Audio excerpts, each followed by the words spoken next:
आलोचना सुन नहीं पाते हैं, अपने आप को विधायक कहते हैं, शर्म आना चाहिए। जन्मदिन में सुना कि वतन बेचकर पंडित नेहरू फूले नहीं समाते हैं, गांधी जी के समाधि पर शीश नवाने जाते। अभी उनका गलत बात सुनते हैं, उनका गलत बात सुनते होता है, और आज ये शख्स आलोचना सुन नहीं पाता है, आलोचना सह नहीं पाता है, और अपने आगे लोकसभा का नेतृत्व देने जा रहे हैं। ये हमारे लिए गर्व और गौरव का विषय है, इसके लिए आपके आभारी रहे। और बिल्कुल आज यहाँ नौजवान उपस्थित हैं, आज नौजवान कहते हैं आई हेट पॉलिटिक्स। मैं कहना चाहूंगा कि भारत देश जो संविधान से चलता है, और संविधान जिसका संशोधन सदन से चलता है, सदन में बैठने वाले लोग राजनीति का हिस्सा होते हैं, यानी संविधान और राजनीति का संबंध होता है। इसलिए जो लोग आई हेट पॉलिटिक्स करते हैं, वे लोग आई हेट कंट्री भी कहते हैं। इस बात को याद रखेगा, क्योंकि संविधान और राजनीति एक दूसरे के सहयोगी होते हैं। आज युवाओं को आवश्यकता है राजनीति को समझने की, आज युवाओं को आवश्यकता है राजनीति को जानने की। आज युवाओं ने राजनीति को समझा नहीं, इसलिए आज शिक्षा में 18% का जीएसटी लिया जाता है। न पढ़ेगा इंडिया, न आगे बढ़ेगा इंडिया, क्योंकि पढ़ने वाले युवाओं ने कहा आई हेट पॉलिटिक्स। उसका हमारे राजनेताओं ने भरपूर फायदा उठाया कि इनको राजनीति से दूर रखिए, राजनीति से नफरत करने में व्यस्त रहे, और आज 18% का जीएसटी लगा दिया है। इसलिए आज युवाओं को राज्य की बागडोर को, देश की बागडोर को संभालने की आवश्यकता है। अब आप बताइए, इन बूढ़ों को थोड़ी आइडिया है कि इस उम्र में पढ़ाई लिखाई का क्या महत्व है। और जो लोग बूढ़े हो चुके हैं, यानी हमारे एमपी एमएलए, उनके बेटों को पढ़ाई लिखाई करने की जरूरत भी नहीं है, किसी कंपनी फैक्ट्री के मालिक बन जाएंगे। यानी आज जिसको एजुकेशन की जरूरत है, वे लोग राजनीति से संबंध नहीं रखना चाहते हैं, राजनीति पे चर्चा नहीं करना चाहते हैं। इसलिए आज भारत देश में शिक्षा का जीएसटी 18% लिया जाता है, और बूढ़ा उनका पेंशन 50,000 पार किया जाता है एमपी एमएलए का। इसलिए आज युवाओं को बागडोर संभालनी होगी। जिस दिन युवा बागडोर संभालेंगे, आज देखिए सहारा परिवार दर बदर की ठोकरें खा रहा है। आज हमको लगता है हर एक गांव में तीसरा चौथा आदमी सहारा से पीड़ित है, लेकिन आज देखिए राजनीति नहीं समझने के कारण, राजनीति के मुद्दों को नहीं समझने के कारण आज कई हजार सहारा परिवार के लोगों ने, निवेशकों ने आत्महत्या कर लिया है, लेकिन कोई बोलने वाला नहीं, क्योंकि आप कहते हैं आई हेट पॉलिटिक्स। आज सहारा लाचार बन के बैठा है, सहारा में के निवेशक लोग। आज वे लोग धरना प्रदर्शन करते हैं, आज हड़तालों में बैठते हैं। आज सहारा के साथ हमारे पारा शिक्षक भी लाचार बनकर बैठे हैं।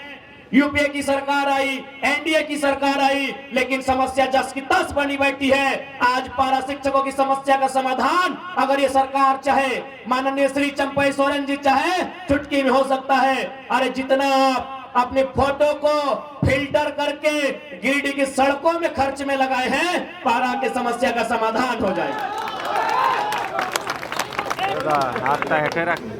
आज आप गिरिडीह के चौक चौराहे में चले जाइए, सुंदर सुंदर तस्वीरें दिखेंगी। मुख्यमंत्री भी बुढ़ाड़ी में फिल्टर वाली तस्वीरें दिखेंगी।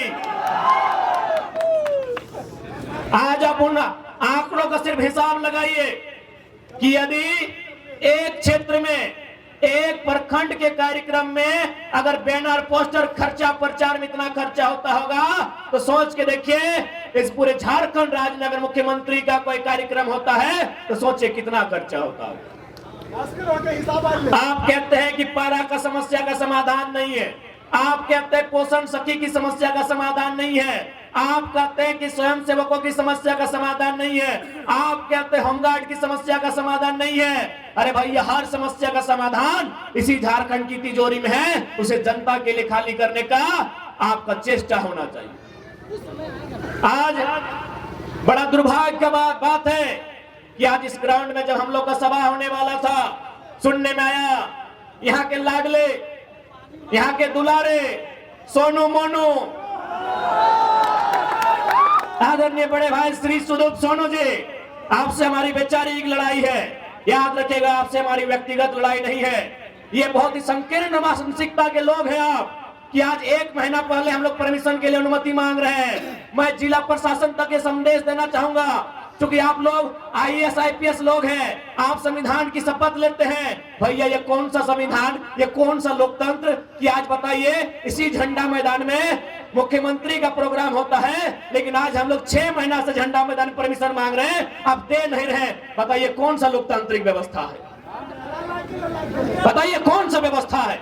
आज गिरिडीह के वर्तमान विधायक डरते हैं और जो लोग उनकी आलोचना करते हैं, सुने पीर ठाण के साथ वो केस कर दिया जाता है। तो मैं जिला प्रशासन से निवेदन करूंगा, अरे झूठ मूठ का केस क्यों करते हैं भैया? केंद्र के खिलाफ जाना देशद्रोह है, तो राज्य के खिलाफ जाना राजद्रोह है। आप कुछ बड़ा केस कीजिए और हम लोग को इतना बुरा केस कीजिए कि जिंदगी हम लोग का नर्क ही बना दीजिए। आपको अगर तसल्ली मिले वही काम कीजिए। आप ये अन्याय का काम करते हैं, ताज्जुब होता है कि आप किनके इशारों पे काम करते हैं। अरे आईएएस आईपीएस लोग मिनिमम ग्रेजुएशन होते हैं और ये झारखंड सरकार के 5वीं क्लास मंत्रियों की बात सुनते हैं, ये दुर्भाग्य का विषय है। अभी उनका गलत बात सुनते हैं, उनका गलत बात सुनते हैं। ठीक है वो सरकार में है, सरकार का बात मानना कार्यपालिका का मतलब होता है, कार्यपालिका का नियम होता है, लेकिन आप एक विधायक के कहने पर पीरटार के दर्जनों छात्रों पर केस सिर्फ इसलिए करते हैं क्योंकि उनके खिलाफ बात करते हैं। आज ये लोग लोकतंत्र की बात करते हैं, क्या इन्हें मालूम है लोकतंत्र क्या है? लोकतंत्र में आलोचना का क्या स्थान है? मैं आपको बताना चाहूंगा।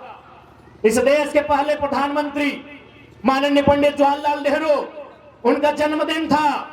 उनके जन्मदिन पर पूरे देश से कवियों को निमंत्रण दिया गया था। उस कवियों की भीड़ में एक नौजवान नागार्जुन भी था।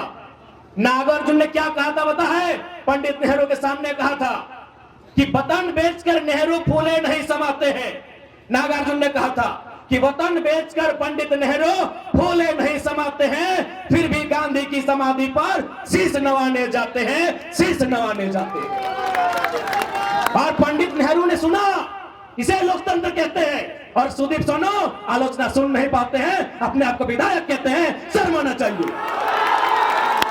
अरे देश के प्रधानमंत्री ने आलोचना सुना, एक नौजवान के शायर को सुना, अभी कब?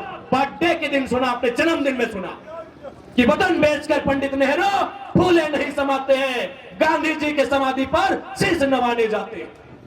और आज ये सुदीप सोनो आलोचना नहीं सुनना चाहते हैं और अपने आप को विधायक कहते हैं, अपने आप को लोकतंत्र का प्रहरी कहते हैं, शर्म आना चाहिए। यही नहीं, केवल बर्थडे में नहीं, पंडित नेहरू ने सदन में भी आलोचना सुना था।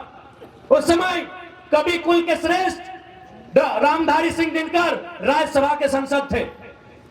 भारत चाइना से 1962 में पीट चुका था और राज्यसभा में और कांग्रेस के सांसद थे, ऐसा नहीं कि विपक्ष के थे। रामधारी सिंह दिनकर कांग्रेस के राज्यसभा सांसद थे। क्या कहा था पता है? कि रोकने युधिष्ठिर को यहाँ, जाने दे इनको स्वर्ग धेर, पर मुझको लौटा दे गांडीव गदा अर्जुन भीम भी। कह दे शंकर से फिर एक बार, करे भारत में मंत्र उच्चार। आज ये सहिष्णुता होती है, ये लोकतंत्र होता है। और आज ये शख्स आलोचना सहन नहीं पाता है, आलोचना सह नहीं पाता है और अपने आप को लोकतंत्र का हिस्सा बताता है, शर्म आनी चाहिए। देश के प्रधानमंत्री ने आलोचना सहा है, प्रथम प्रधानमंत्री ने। ना उन्होंने किसी को ईडी भेजा, ना किसी को समन भेजा, ना किसी के यहाँ सीबीआई भेजा। खैर अभी वर्तमान प्रधानमंत्री की आलोचना मत कीजिएगा, नहीं तो आपको पाकिस्तान का टिकट कटवा देंगे। मैं बताइए कि यही लोकतंत्र है? क्या आप आलोचना नहीं सह पाएंगे? जो आपकी आलोचना करेंगे, जो आपसे सवाल करेंगे, जो अपने अधिकार की बात करेंगे, आप उन पर केस करेंगे। तो मैं जिला प्रशासन से निवेदन करूंगा कि छोटा मोटा मत केस कीजिएगा, क्योंकि सुदीप सोनो भले मुख्यमंत्री कोई और है, इस सुपर सीएम है, सीधे हम लोग पे राजद्रोह का केस कीजिएगा, उम्र कैद का सजा दीजिएगा।